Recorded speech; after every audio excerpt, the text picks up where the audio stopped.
যাদের বেলুন ফেটে গেছে অনুগ্রহপূর্বক সার্কিট থেকে বের হয়ে যাবেন। কারো বেলুন ছোট থাকলে সে ডিসকোয়ালিফাই, অটোমেটিক ডিসকোয়ালিফাইড হয়ে যাবে।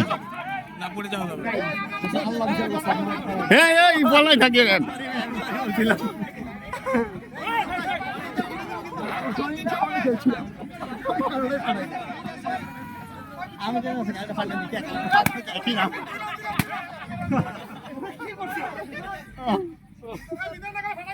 কেউ এক জায়গায় 3 সেকেন্ডের মতো দাঁড়িয়ে থাকলে কিন্তু ডিসকোয়ালিফাইড।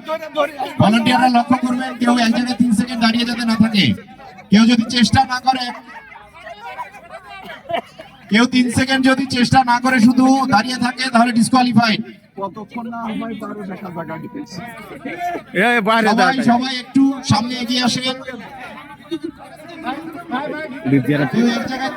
দ্বিতীয়বার না আর হইলো বোঝে, আমরা তো প্রথম না, এই জন্য গতবার আসি নাই তো। মেহেদির বেলুন ফেটে গেছে, মেহেদি বের হয়ে চলে আসো।